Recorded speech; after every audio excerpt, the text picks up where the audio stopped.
والإكرام نشهد أن لا إله إلا الله وحده لا شريك له ونشهد أن محمدا عبده ورسوله ونشهد أن عليا أمير المؤمنين وإمام المتقين ووصي رسول الله وخليفته بلا فاصل اللهم صل على محمد وآل محمد اوصیکم عباد اللہ و نفسی بتقوی اللہ۔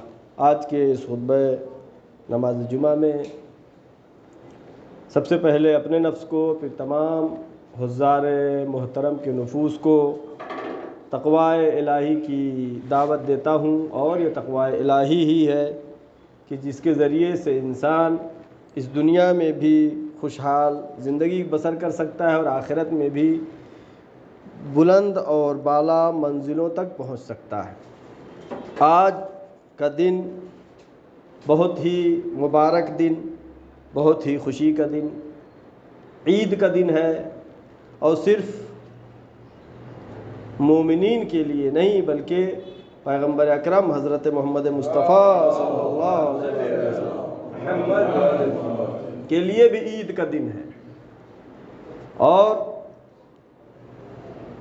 بہت ہی باعظمت، یعنی دو مبارک بادیں ایک ساتھ جمع ہو گئی ہیں، جس کا اتفاق کم ہوتا ہے۔ یعنی خود آج جمعہ کا دن یوم المبارکہ، سید الایام، جمعہ مبارک دن ہے، دنوں کا سردار ہے، اور اس دن میں اس کی ولادت ہے کہ جو کہ پیغمبر کی دعا کا نتیجہ ہے، کہ جب پیغمبر نے دعا کیا رب ادخلنی مدخل صدق واخرجنی مخرج صدق واجعل لی من لدنک سلطانا نصیرا، پروردگارا مجھے سلطان، طاقتور، مضبوط مددگار عطا فرما۔ لہٰذا آج کے دن بہت ہی ایک دوسرے کو مبارکباد دینا، خوشحالی کا اظہار کرنا، اور اپنے لیے استغفار کرنا بہترین دن ہے۔ عیدی کے طور پر اللہ سے اپنے گناہوں کی مغفرت، اپنے مرحومین کی مغفرت کے لیے دعا کرنا چاہیے۔ اور جیسا کہ آج کل جو پروگرام ہمارا انس با قرآن ہے، اس میں جنگ احد کے بارے میں تذکرہ چل رہا ہے۔ ابھی ہم نے آیت پڑھی تھی، اسی آیت کو آج اس خطبہ جمعہ میں بھی پیش کروں گا، جس میں خداوند عالم فرما رہا ہے اذ تسعدون ولا تلوون علی احد، اس دن کو مسلمانوں یاد کرو، تسعدون، تم اوپر بھاگ رہے تھے، پہاڑوں پر بھاگے چلے جا رہے تھے۔ جنگ احد کے بارے میں آپ کو معلوم ہے کہ کفار و مشرکین کا لشکر تقریباً 5000، 3000 سوار، 2000 پیدل، اور مسلمانوں کا لشکر 1000، یہ 3000 یا 1000، بہرحال 1000 مسلمانوں کا لشکر ہے اور کفار و مشرکین کا 5000، اور اس میں جیتی ہوئی جنگ مسلمان ہار گئے جنگ احد میں، کہ پیغمبر نے 50 لوگوں کو معین کیا تھا کہ اس جگہ سے ہٹنا نہیں، جنگ جیتے یا ہارے یہاں سے ہٹنا نہیں، تم چاہے کچھ بھی ہو جائے۔ لیکن کیا ہوا، رسول کے حکم کو نہیں مانا، اور جو مفسرین نے بیان کیا ہے کہ 50 آدمی میں سے 40 آدمی تو یقیناً جگہ چھوڑ کے چلے گئے۔ اب 10 آدمی کہاں تک لڑتے، دشمن نے ان کو تیر سے مارا، تلواروں سے مارا، قتل کر دیا، شہید کر دیا، اور پھر اسلامی لشکر پر حملہ ہو گیا، اور اسلامی فوج بھاگنے لگی، اور اس میدان جنگ میں جو بچے گنے چنے لوگ، حد اکثر 14 لوگ بچے، یعنی 1000 میں سے 14 آدمی، جس میں مولا کائنات حضرت علی ابن ابی طالب علیہ السلام پیغمبر کی جان کی حفاظت کیا، اور اتنا دفاع کیا مولا نے کہ مفسرین نے لکھا کم سے کم 60 زخم مولا کائنات کے جسم پر لگے، اور اسی جنگ میں اس قربانی کو دیکھا اللہ نے، اور مولا علی کی تلوار ٹوٹ گئی، تو اسی وقت جبریل آئے، اور آپ سنتے رہتے، پڑھتے رہتے، لا فتح الا علی لا سیف الا ذوالفقار، کوئی جوان علی کے علاوہ نہیں ہے، کوئی تلوار ذوالفقار کے علاوہ نہیں ہے، یعنی اصل اگر ہے تو یہ ہے۔ اس کے بارے میں تذکرہ ہو رہا ہے قرآن مجید میں، اذ تسعدون ولا تلوون علی عہد، جب تم پہاڑوں پر بھاگ رہے تھے اور اپنے پیچھے مڑ کے دیکھ بھی نہیں رہے تھے کہ ہمارا ساتھی بھی بھاگ کے آ رہا ہے کہ مارا جا رہا ہے۔ والرسول یدعوکم، رسول تمہیں پکار رہے تھے، رسول بلا رہے تھے، یعنی رسول میدان میں تمہیں بلا رہے ہیں اور بھاگ رہے ہو۔ فی اخراکم، تمہارے پیچھے۔ فاصابکم اما بغم، اور اللہ نے تمہارے اوپر غم طاری کیا تمہارے لیے، اللہ نے تو کیونکہ تم نے رسول اللہ کی مخالفت کیا لہذا تمہیں جنگ میں ہارنا پڑا۔ اور اس جنگ میں جو کفار و مشرکین کا سردار تھا لشکر کا، وہ کون تھا؟ ابو سفیان، جس کے بیٹے کا نام ہے معاویہ، معاویہ کے بیٹے کا نام ہے یزید۔ ابو سفیان سردار تھا، کفار و مشرکین کا جو لشکر مکے سے آیا تھا اس کا سردار تھا۔ اور اس میں ابو سفیان نے خالد بن ولید، جو کہ امت مسلمہ میں بڑی شان سے نام لیا جاتا ہے، خالد بن ولید نے حملہ کیا پیچھے سے، اور یہ جیتی ہوئی جنگ مسلمان ہار گئے۔ اور اس جنگ میں ایک یہ بھی تذکرہ ہے کہ مولا کائنات حضرت علی ابن ابی طالب علیہ السلام نے کفار مشرکین کے 9 پرچم داروں کو قتل کیا۔ پرچم دار کسے کہتے ہیں؟ علمدار، جو علم لے کے چلتا ہے، جو پرچم لے کے لشکر میں چلتا ہے، وہی شان ہوتا ہے۔ اگر اس کو مار دیا جائے اس کے اندر لشکر ختم۔ سلسلہ یہ ہوتا تھا، ایک پرچم دار جو آگے آیا اس کو مولا علی نے قتل کیا، دوسرا آیا اس کو قتل کیا، 9 پرچم داروں کو مولا علی نے اس جنگ میں قتل کیا۔ لیکن جب مسلمانوں نے رسول کی اتباع نہیں کی، پیروی نہیں کی اور حکم کی مخالفت کی، تو پھر پیچھے سے دشمن نے حملہ کر دیا۔ اس جنگ میں کفار کی طرف سے جو چونکہ وہ جنگ میں عورتوں کو بھی لے کے آتے تھے، لہٰذا ایک عمرہ بنت علقمہ اس نے کفار و مشرکین کا پرچم اٹھایا۔ اور یہ صرف نہیں کہ شیعہ بیان کرتے ہیں، یہ سب واقعہ، یہ قرآن مجید کی آیت ہے۔ اور ابن اسیر نے اس سلسلے میں لکھا ہے کہ اسی جنگ میں لا سیف الا ذوالفقار لا فتح الا علی، آسمان سے آواز آئی اور ذوالفقار آئی۔ لیکن اب قرآن مجید یہ کہہ رہا ہے کہ میدان جنگ چھوڑ کر کے تم بھاگے۔ اب یہاں پر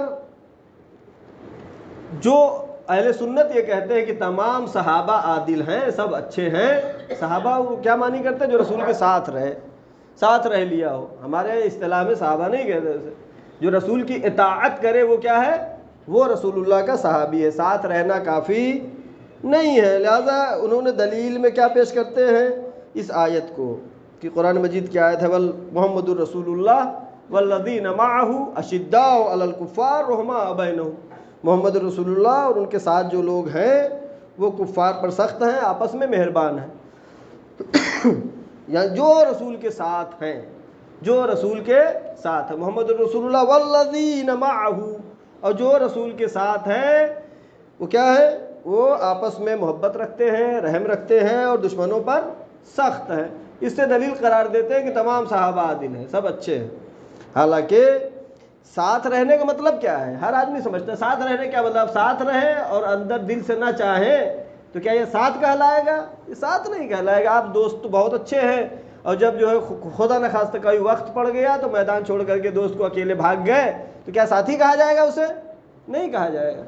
آیت کیا کہہ رہی؟ والذین معہ، جو رسول کے ساتھ ہوں۔ اب ساتھ کے 2 معنی کر سکتے ہیں، یا وہ لوگ جو معنی کرتے ہیں کہ پڑوس میں رہے تب بھی، یا ہم جو معنی کرتے ہیں وہ، ہم کیا معنی کرتے ہیں؟ دل سے ساتھ ہونا، کہ صرف جسم سے ساتھ ہو، کہ پڑوسی ہے، رسول کے ساتھ اٹھتا بیٹھتا ہے۔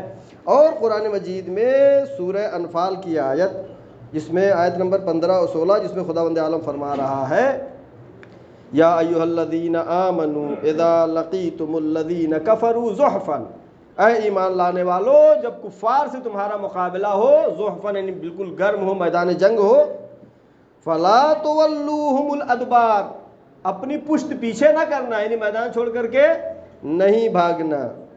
وَمَن يُوَلَّهُمْ، یہ حدیث نہیں، قرآن مجید کی آیت ہے۔ قرآن مجید کی آیت کے لیے کیا ہے؟ جو ایک آیت پہ بھی اگر شک کر لے تو پھر مسلمان نہیں رہ جاتا ہے۔ آیت ہے وَمَن يُوَلَّهُمْ، اور جو پشت کر لے، یومئذ، دو بروہو یعنی اپنی پشت کر لے، میدان جنگ سے بھاگ جائے. لیکن دو صورتیں ہیں جس میں بھاگ سکتا ہے.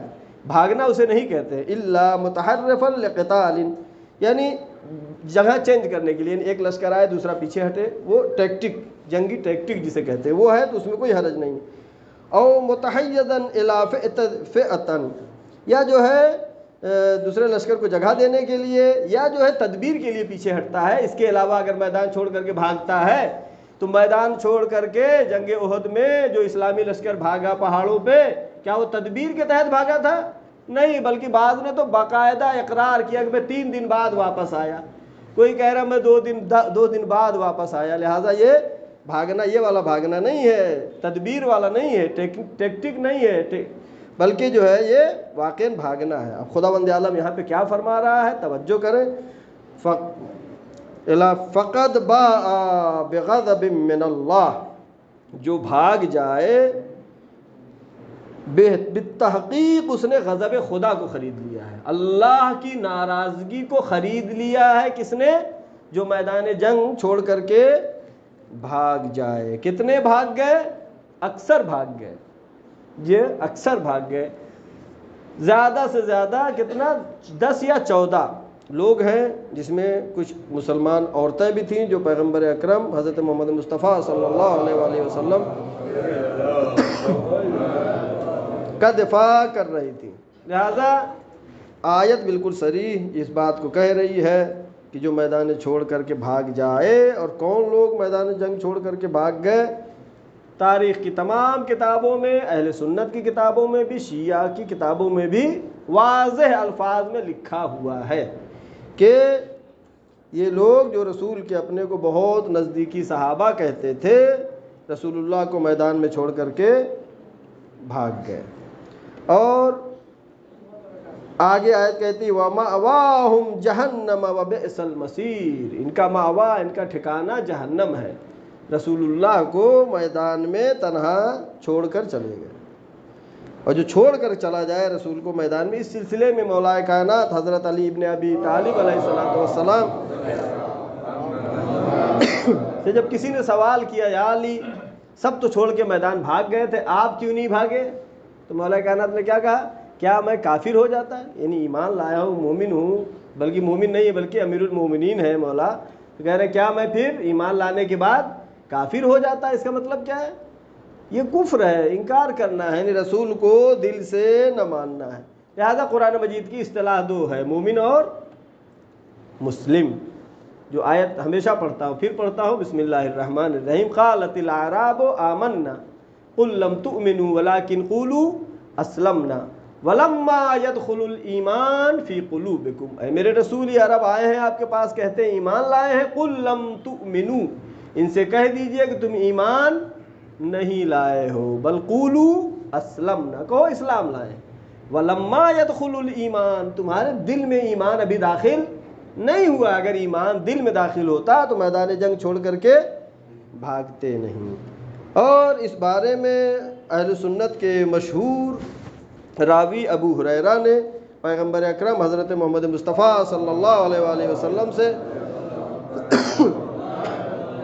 ایک روایت کو نقل کیا ہے، جس میں اہل سنت کے بہت بڑے رائٹر ہیں، شوکانی جن کا نام ہے. ان کی کتاب ہے نیل الاوطار من احادیث سید الاخبار، جلد نمبر 7 صفحہ نمبر 297. اس میں فرماتے ہیں کہ پیغمبر نے فرمایا کہ 7 چیزیں ایسی ہیں اگر انسان مرتکب ہوتا ہے تو جہنم میں جائے گا. وہ کون کون سی ہیں؟ نمبر 1 شرک، نمبر 2 قتل، نمبر 3 سود لینا، نمبر 4 مال یتیم کا لینا، اور اہم جو ہے یہاں پر کیا ہے؟ میدان جنگ سے بھاگنا، جو ہمارا شاہد ہے، یا کسی مومنہ پر تہمت لگانا. تو اس میں خود پیغمبر کی حدیث کو انہوں نے نقل کیا ہے کہ جو میدان جنگ چھوڑ کر کے بھاگ جائے وہ جہنم میں جانے والوں میں سے ہے. لہذا آج کے مسلمانوں کو ہم دعوت فکر دیتے ہیں اس بات کی کہ گزشتہ تعصبات کو چھوڑتے ہوئے قرآن مجید کی آیات پر توجہ کریں، پڑھیں، اس کو سمجھنے کی کوشش کریں. جہاں پر قرآن مجید صراحتاً کہہ رہا ہے کہ جو میدان جنگ چھوڑ کر کے بھاگ جائے اس کے لیے عذاب ہے ہمیشہ کے لیے، آپ کہیں کہ نہیں جتنے صحابہ ہیں سب عادل ہیں، لہٰذا اس پہ توجہ دینا چاہیے۔ اور آج کے اس دن جو کہ بہت ہی مبارک دن ہے، مولا کائنات حضرت علی بن ابی طالب علیہ السلام، دوبارہ آپ کی خدمت میں مبارکباد پیش کرتا ہوں، اور آپ کے لیے بہترین جو ہے قابل افتخار ہے کہ آپ ایسے امام کو مانتے ہیں، ایسے کو رہبر مانتے ہیں، اپنا امام مانتے ہیں جو معصومین ہیں، جن کا مرتبہ بہت ہی بلند ہے۔ جب ہم بلند مرتبہ والوں کو مانتے ہیں تو ہمیں بھی اپنے مرتبے کو سمجھتے ہوئے اپنے اعمال کو، اپنے کردار کو، اپنا ملنا جلنا، بات چیت کرنا، لوگوں سے پیار و محبت سے بات کرنا، نرم دلی کا ہونا، جو بھی مومن کی پہچان ہے، ہمیں چاہیے کہ اپنے دلوں میں، اپنی روح میں، اپنی جان میں کوشش کریں کہ روز بروز اس کو بڑھاتے رہیں، سختیوں کو ختم کریں آپس میں، اور رحم دلی، نرم دلی یہ بہت بڑی نعمت ہے۔ آخر ہم دعا کرتے ہیں پروردگارہ محمد وآل محمد صدقے میں، شہداء معصومین علیہ السلام کے صدقے میں، آج کے اس دن میں جو کہ مولا کی ولادت کے دن ہے، ہمارے اس دن کے لیے ہماری عیدی قرار دے کہ ہمارے تمام گناہ صغیرہ و کبیرہ کو معاف فرما۔ پروردگارہ ہمارے مرحومین کے تمام گناہ صغیرہ و کبیرہ کو معاف فرما۔ پروردگارہ جو مریض ہیں ان کو شفائے کامل و عاجل عطا فرما، جو پریشان حال ہیں ان کی پریشانیوں کو برطرف فرما۔ پروردگارہ ہمیں زیادہ سے زیادہ توفیق دے کہ ہم تیری طاعت و عبادت انجام دے سکیں۔ پروردگارہ جہاں جہاں بھی شیعہ حیدر قرار ہے ان کی جان و مال، عزت و آبرو کی حفاظت فرما۔ پروردگارہ ہمارے ملک میں امن و امان عطا فرما۔ پروردگارہ باران رحمت ہم پر نازل فرما۔ معبود علماء اکرام، مراجع اکرام، بالاخص آیت اللہ سستانی و مقام معظم رہبری کی حفاظت فرما۔ پروردگارہ آخری حجت امام زمانہ کے ظہور میں تعجیل فرما، ہم سب کو ان کے یاور و انصار میں شمار فرما۔ بسم اللہ الرحمن الرحیم، ان احسن الحدیث وابلغ الموعظہ کتاب اللہ۔ بسم اللہ الرحمن الرحیم، ان الانسان لفی خسر الا الذین آمنوا وعملوا الصالحات وتواصوا بالحق وتواصوا بالصبر، صدق اللہ العلی العظیم۔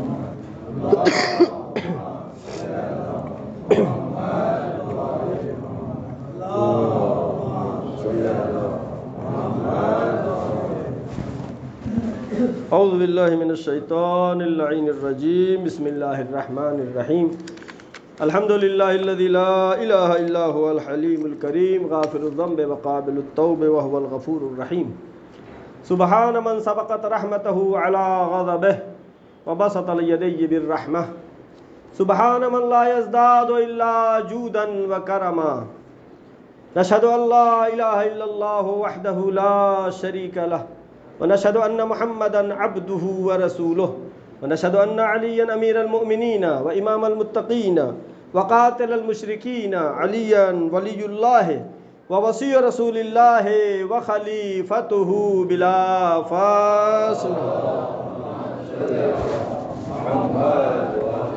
اللهم صل وسلم وزد وبارك على سيد المرسلين خاتم النبيين ابي القاسم محمد، اللهم صل وسلم وزد وبارك سيدتنا فاطمة الزهراء، اللهم صل وسلم على قائد الغر المهجلين امير المؤمنين علي بن ابي طالب، اللهم صل وسلم وزد وبارك على الحسن المجتبى وعلى الحسين الشهيد بكربلاء وعلى زين العابدين وعلى محمد بن علي باقر العلوم الأولين والآخرين وعلى جعفر بن محمد الصادق وعلى موسى بن جعفر الكاظم وعلى علي بن موسى الرضا وعلى محمد بن علي التقي وعلى علي بن محمد النقي وعلى الحسن بن علي العسكري وعلى مولانا ومقتدانا صاحب العصر والزمان عادم الکفر والفسوق والعصیان۔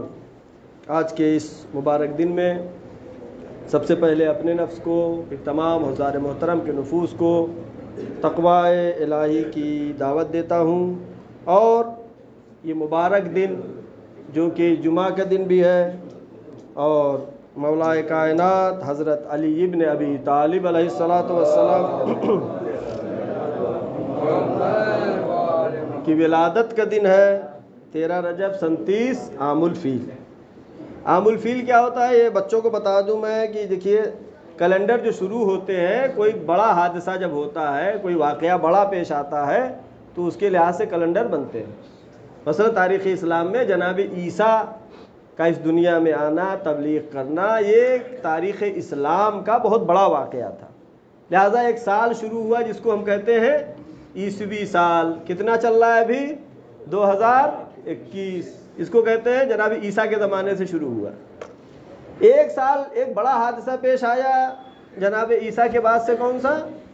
جب ابرہہ نے چاہا کہ خانہ کعبہ کو منہدم کر دے، حملہ کیا، اور قرآن مجید کی آیت آپ پڑھتے رہتے ہیں، کاسفم معقول، اس کا لشکر ایسا ہو گیا جیسے چبایا ہوا بھوسا ہو، ابابیل آئے، حملہ کیا۔ لہذا اس سال کا نام رکھا گیا عام الفیل۔ عام الفیل یعنی ہاتھیوں کا سال، یعنی جس سال ہاتھیوں نے حملہ کیا تھا وہ سال۔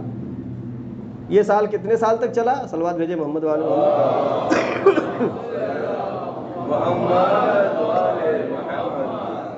عام الفیل کا واقعہ جو ہوا، یہ کیلنڈر چلا صرف اس وقت تک جب تک نیا بڑا واقعہ کوئی پیش نہ آئے، کوئی بڑا حادثہ نہ ہو، تاریخ میں کوئی بڑی چیز نہ ہو۔ لہذا پیغمبر کب پیدا ہوئے؟ سن 1 عام الفیل، اور مولائے کائنات حضرت علی ابن ابی طالب علیہ السلام کی ولادت ہوئی سن 30 عام الفیل، اور پیغمبر نے اعلان رسالت کب کیا؟ سن 40 عام الفیل۔ یعنی اعلان رسالت کے بعد پیغمبر نے جب دین اسلام کا اعلان کر دیا تو ہجرت کیا۔ کہاں سے کہاں ہجرت کیا؟ مکے سے مدینے کی طرف ہجرت کیا۔ کیوں ہجرت کیا؟ اس لیے کہ کفار و مشرکین دشمنی کرتے تھے، رسول اللہ کے 2 عظیم سہارے یعنی جناب ابو طالب علیہ السلام اور جناب خدیجہ کا جب انتقال ہو گیا تو پیغمبر نے اس سال کا نام رکھا عام الحزن، غم کا سال۔ اور پھر پیغمبر کے لیے مکے میں رہنا سخت ہو گیا، لہذا پیغمبر نے ہجرت کیا مکے سے مدینے۔ اب وہاں سے شروع ہوا ہجری سال۔ ہجری سال کتنا چل رہا ہے؟ 1442۔ دونوں سالوں میں ایک عظیم فرق ہے، سب کو جاننا ضروری ہے۔ انگریزی سال جو ہے، عیسوی سال، یہ رات میں 12 بجے چینج ہوتا ہے، لیکن یہ ہجری سال کب چینج ہوتا ہے؟ سورج کے ڈوبتے ہی۔ لہذا ائمہ کی ولادت ہے تو جیسے ہی سورج ڈوبے گا، جیسے آج کا دن جو رات گزری ہے، یہ شب ولادت مولائے کائنات حضرت علی ابن ابی طالب علیہ السلام تھی۔ اور کریم پور کی انجمن اور یہاں کے مومنین نے فیصلہ کیا ہے کہ ہر ائمہ کی ولادت میں جشن ہوگا اور ہر شہادت میں مجلس ہوگی، البتہ شب ولادت میں، نہ کہ گزر جانے کے بعد۔ آج دن جو گزر جائے گا، اب جو رات آئے گی تو 13 نہیں ہے، وہ 14 کی شب ہو گئی، 14 رجب شروع ہو گئی۔ لہٰذا اسلامی تاریخ میں اور عیسوی سال میں دونوں میں ایک ذرا فرق ہے۔ اس کی وجہ کیا فرق یہ ہے کہ عیسوی سال جو ہے سورج کی گردش پر ہے، یہ اسلامی سال جو ہے چاند کی گردش پہ ہے، لہذا یہ فرق پایا جاتا ہے۔ اور آج جس امام کی ولادت کی تاریخ ہے، ان کی ولادت کے سلسلے میں کتاب انوار البہیہ کی یہ روایت ہے، جس کو آپ کی خدمت میں پیش کر رہا ہوں کہ مولائے کائنات کی والدہ حضرت فاطمہ بنت اسد سلام اللہ علیہا خانہ کعبہ کے پاس میں تھیں، اور اس وقت اسلام نہیں آیا تھا، اس وقت بت تھے۔ وہاں پر کفار و مشرکین بھی حج کرتے تھے اپنے طریقے سے، جو کہ اسلام تو ایک ہی آیا ہے، وہ بدل گیا تھا اس میں۔ لہٰذا وہاں پر آپ نے جو دعا کیا، دعا کے الفاظ میں اصل متن کے ساتھ پیش کر رہا ہوں۔ آپ نے یہ دعا کیا، رب انی مؤمنۃ بک، اے اللہ میں تجھ پر ایمان رکھتی ہوں۔ خانہ کعبہ سے اپنے کو مس کیا اور یہ دعا کیا، وَبِمَا جَاءَ عِندَكَ مِن رُسُلٍ وَكُتُبٍ، اور تیری طرف سے جو کچھ بھی آئے، جتنے رسول آئے ان پر بھی ایمان رکھتی ہوں، جتنی کتابیں آئی ہیں اس پر بھی ایمان رکھتی ہوں۔ ابھی آپ سمجھے، وَإِنِّي مُصَدِّقَةٌ لِكَلَامِ جَدِّ إِبْرَاهِيمَ الْخَلِيلِ، میں تصدیق کرتی ہوں میرے جد ابراہیم کے کلام کی، یعنی میرے جد ابراہیم نے جو کہا ہے میں ان سب کو مانتی ہوں، اس پر ایمان رکھتی ہوں۔ وَإِنَّهُ بَنَى الْبَيْتَ الْعَتِيقَ، اور ہمارے جد ابراہیم نے اس بیت کو بنایا، خانہ کعبہ کو بنایا۔ اب یہاں پر دعا کا اہم جملہ، فَبِحَقِّ الَّذِي بَنَى هَذَا الْبَيْتَ، پس اس کے حق کا واسطہ، بنا هذا البیت، کہ جس نے اس گھر کو بنایا، وَبِحَقِّ الْمَوْلُودِ الَّذِي فِي بَطْنِي، اور اس مولود کا، اس پیدا ہونے والے بچے کا حق کا واسطہ کہ جو میرے شکم میں ہے۔ یہ دعا کر رہی ہے، ایمان ہے، لہذا جو بعد میں اسلام لائے ہیں ان کو آپ اہل بیت سے مقایسہ نہیں کر سکتے ہیں۔ یہ ایمان کا اظہار کر رہے ہیں اسلام لانے سے پہلے، اور واسطہ دے رہی ہیں وہ بچہ جو شکم میں ہے۔ کیا کوئی ماں، عام ماں کیا اس طرح سے اپنے بچے کا واسطہ دے کر کے دعا کرتی ہے؟ کیا اس کو اتنا بھروسہ ہوتا ہے کہ اتنی بڑی دعا قبول ہو جائے گی؟ لیکن یہ جناب فاطمہ بنت اسد کی ایمان کی دلیل ہے۔ کیا کہہ رہی ہیں؟ فَبِحَقِّ الْمَوْلُودِ الَّذِي فِي بَطْنِي، جو بچہ میرے شکم میں ہے اس کے حق کا واسطہ، لَمَا يَسَّرْتَ عَلَيَّ، میرے لیے آسانی فراہم کر، لما یسرت علی ولادتی، اس ولادت کے سلسلے میں میرے لیے آسانی فراہم کر۔ اب یہ الفاظ فن فتح لہا حائط، پس ان کے لیے یعنی جناب فاطمہ بنت اسد کے لیے فتح کھل گیا، لہا حائط، حائط یعنی دیوار، دیوار کھل گئی۔ فن فتح لہا الحائط البیت عن ظہرہ، پس دیوار کھل گئی پیچھے کے حصے سے، دخلت فاطمہ تو فی ہے، اور فاطمہ بنت اسد بیت اللہ میں داخل ہو گئی۔ ثم التزق الحائط، پھر وہ دیوار مل گئی، بند ہو گئی۔ ولما رأى مجموعة من الناس، جب وہاں پہ حج کا زمانہ تھا، وہاں پہ لوگوں نے دیکھا کہ دیوار پھٹی، ایک خاتون اندر گئی، مجمع نے دیکھا، ولما رأى مجموعة من الناس، لوگوں کا عام مجمع نے جب دیکھا اس چیز کو، حاولوا، اس حالت کو دیکھا کہ اس طرح دیوار پھٹی ہو مل گئی۔ اب اس کے بعد جو خانہ کعبہ کی چابی جن کے پاس تھی ان کو بلایا گیا، فتح الباب، حاولوا فتح الباب، انہوں نے دروازے کو کھولنے کی کوشش کی، فلم یستطیعوا، پس وہ اس پہ مستطیع نہیں ہوئے، دروازے کو کیلی سے جس سے کھولا کرتے تھے کھول نہیں پائے، جس سے ہمیشہ کھلتا تھا اسی چابی سے خانہ کعبہ کا تالا نہیں کھلا۔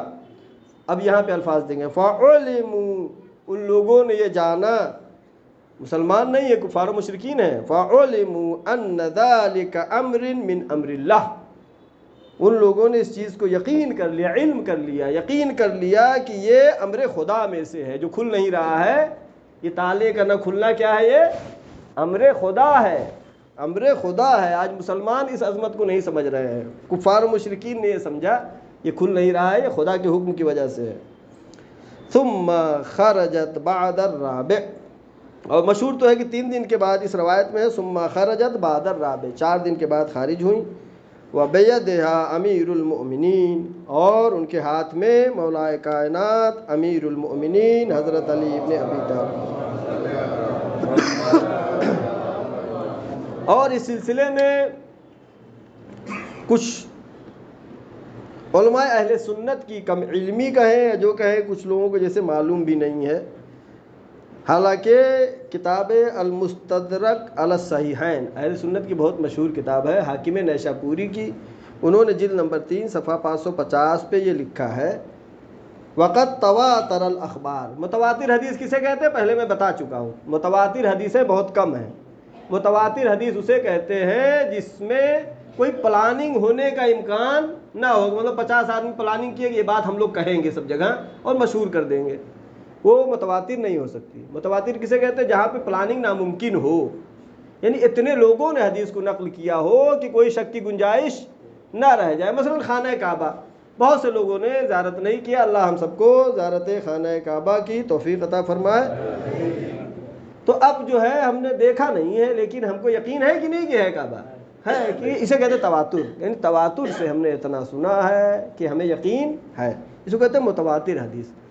کیا کہہ رہے ہیں حاکم نیشا پوری؟ وقت تواتر الاخبار، اخبار یعنی روایات متواتر ہیں، ان فاطمہ بنت اسد ولدت امیر المؤمنین، فاطمہ بنت اسد نے کے ذریعے ولادت ہوئی امیر المومنین علی ابن ابی طالب۔ انہوں نے لکھا کرم اللہ وجہہ فی جوف الکعبہ، کعبے کے بیچ میں، جوف کعبہ میں۔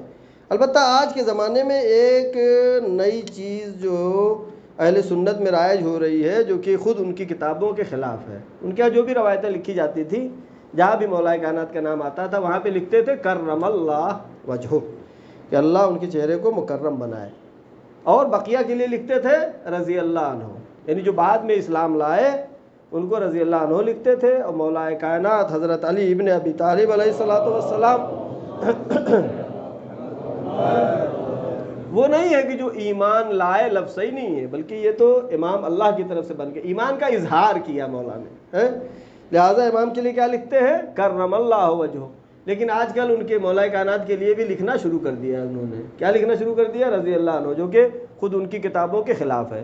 اگر وہ اپنی کتابوں میں جا کر کے دیکھیں پڑھیں تو ان کو یہ نقطہ معلوم ہونا چاہیے، اور اگر جن کو معلوم نہیں ہے ہماری ذمہ داری ہے کہ ہم کو بتائیں کہ مولا کائنات کے لیے لفظ رضی اللہ عنہ لکھنا صحیح نہیں ہے۔ اگر صحیح ہوتا تو ان کے علماء نے کتابوں میں لکھا ہوتا۔ یہ کتاب جو میں پڑھ رہا ہوں المستدرک علی الصحیحین، حاکم نیشا پوری کی ہے، بہت مشہور کتاب ہے اہل سنت کی۔ وہاں پہ جب انہوں نے مولا کائنات کا ذکر کیا ہے تو کیا کہا ہے؟ کرم اللہ وجہہ۔ یہ اس چیز میں تواتر پایا جاتا ہے، حدیث متواتر ہے کہ حضرت علی ابن ابی طالب علیہ الصلوۃ والسلام خانہ کعبہ میں پیدا ہوئے۔ حضرت مولا کائنات کے فضائل، مراتب، مناقب جو ہم کو معلوم ہے ہم بیان کرتے ہیں، ورنہ ان کی عظمت اس سے بالا تر ہے کہ انسان اہل بیت کی عظمت کو سمجھ سکے۔ بس ایک عبداللہ ابن مسعود رضی اللہ عنہ جو کہ بہت مشہور صحابی ہے پیغمبر اکرم حضرت محمد مصطفیٰ صلی اللہ علیہ وآلہ وسلم کے، تو ان سے کسی نے کہا کہ آپ جو ہے حضرت علی علیہ السلام کی کوئی فضیلت ہو تو بتائیں، بیان کریں۔ تو انہوں نے کہا کہ جو میں نے دیکھا ہے علی کی 4 فضیلتیں ایسی ہیں کہ اگر اس میں سے ایک بھی فضیلت مجھے ملے اور اس کے مقابل میں اللہ مجھے جناب نوح کی عمر عطا کرے، جناب نوح کی عمر کتنی ہے؟ 2500 سال، اللہ مجھے 2500 سال کی عمر عطا کرے، اور جناب سلیمان پیغمبر جن کی حکومت چرند پرند ہر چیز پہ تھی، جنات تمام چیزوں پہ حکومت تھی، جانوروں پر، حیوانوں پر، پرندوں پر، سب چیز پر، بادل پہ، ہوا پہ، سب پہ ان کی حکومت تھی، کہا وہ حکومت اگر ہمیں ملے اور 2500 سال کے لیے ملے، اور مولا کائنات حضرت علی ابن ابی طالب علیہ الصلوۃ والسلام جو فضیلتیں ہیں ان میں سے ایک فضیلت، ان 4 فضیلتوں میں سے ایک فضیلت بھی مجھے مل جائے تو میں یہ فضیلت لے لوں گا، اس حکومت کو اور اس عمر کو چھوڑ دوں گا۔ کیا کیا فضیلتیں انہوں نے بیان کی؟ بہت تفصیلی روایت ہے، میں مختصر میں صرف گنا کر پیش کرنا چاہ رہا ہوں۔ اس میں سے سب سے پہلے جنگ خیبر کا انہوں نے تذکرہ کیا کہ جنگ خیبر میں جب مسلمان 39 دن تک جاتے رہے، ہار کے آتے رہے، تو پیغمبر نے اعلان کیا لا تین الرایۃ غدا من رجلا کرارا غیر فرار، کل میں علم اس کو دوں گا جو مرد ہوگا، جو کرار ہوگا، جو غیر فرار ہوگا، جو بڑھ بڑھ کر حملہ کرنے والا ہوگا، یحب اللہ و رسولہ، جو اللہ اور رسول کو دوست رکھتا ہوگا، اور جس کو اللہ اور رسول دوست رکھتے ہوں گے۔ یہ بہت اہم ہے۔ ایک فضیلت تو یہ خیبر میں رسول اللہ نے مولا علی کو جو بلایا مدد کے لیے، اور یہ پرچم جب دیا تو یہ کہہ کے دیا۔ دوسری فضیلت جو انہوں نے بیان کیا مولا علی کی جو بہت اہم فضیلت ہے، جو کہ آپ پڑھتے رہتے ہیں دعائے کمیل دیگر ادعیہ میں بھی، سد الابواب الا بابا، تمام دروازے بند کر دیے گئے لیکن علی کا دروازہ مسجد میں کھلا رہا۔ یعنی پہلے جو مسجد النبوی بنی تھی، جو لوگ جو ہے مکے سے مدینے آئے تھے، ان کے گھر مسجد کے کنارے کنارے گھر تھے چاروں طرف، اور سب کے گھر کا دروازہ کھلتا تھا مسجد کے صحن میں. لیکن حکم خدا ہوا اور رات کے وقت میں پیغمبر نے حکم خدا کے مطابق تمام دروازے بند کر دیے، سب کے دروازے، تمام صحابہ کے دروازے بند ہو گئے. سد الابواب الا بابا، لیکن علی کا دروازہ نہیں. یہ حدیث سد الابواب، اس کو علامہ ہلی نے مولا کائنات حضرت علی ابن ابی طالب علیہ الصلوۃ والسلام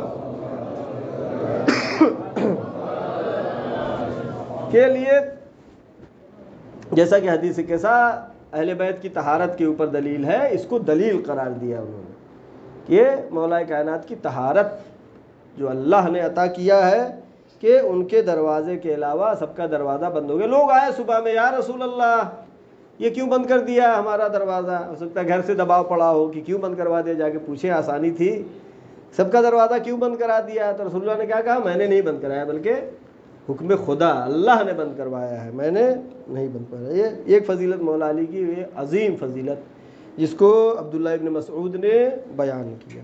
تیسری فضیلت جو تھی وہ یہ ہے سورہ براءت کا پہنچانا، کہ جب سورہ براءت، سورہ توبہ نازل ہوا تو اس وقت پیغمبر نے یہ سورہ دے دیا، خلیفہ اول ابو بکر کو دیا کہ جائیے آپ کفار و مشرکین کے درمیان پڑھیے اس کو، کہ آج کے دن سے تمام رابطے ختم ہیں اور براءت کیا گیا، اظہار براءت کیا گیا اس سورے میں مشرکین سے. اس کو پڑھنا ہے جو ہے خطرہ بھی تھا، اس لیے کہ ان کے درمیان جا کے پڑھنا ہے. لہذا تاریخ میں اور انہوں نے بھی بیان کیا ہے عبداللہ ابن مسعود نے کہ وہ لے کے چلے. حضرت ابو بکر چند لوگوں کے ساتھ مکے کی طرف بڑھ رہے تھے، مسجد الحرام کی طرف بڑھ رہے تھے. ادھر سے حکم خدا ہوا کہ اے میرے حبیب، یا آپ جائیے الا انت، اور من نفسک، آپ خود جائیے، یا آپ میں سے کوئی جائے، آپ کا نفس جائے. آپ کا نفس جائے، بعد میں واضح ہو جاتا ہے نفس کون ہے. لہذا پیغمبر نے مولا کائنات حضرت علی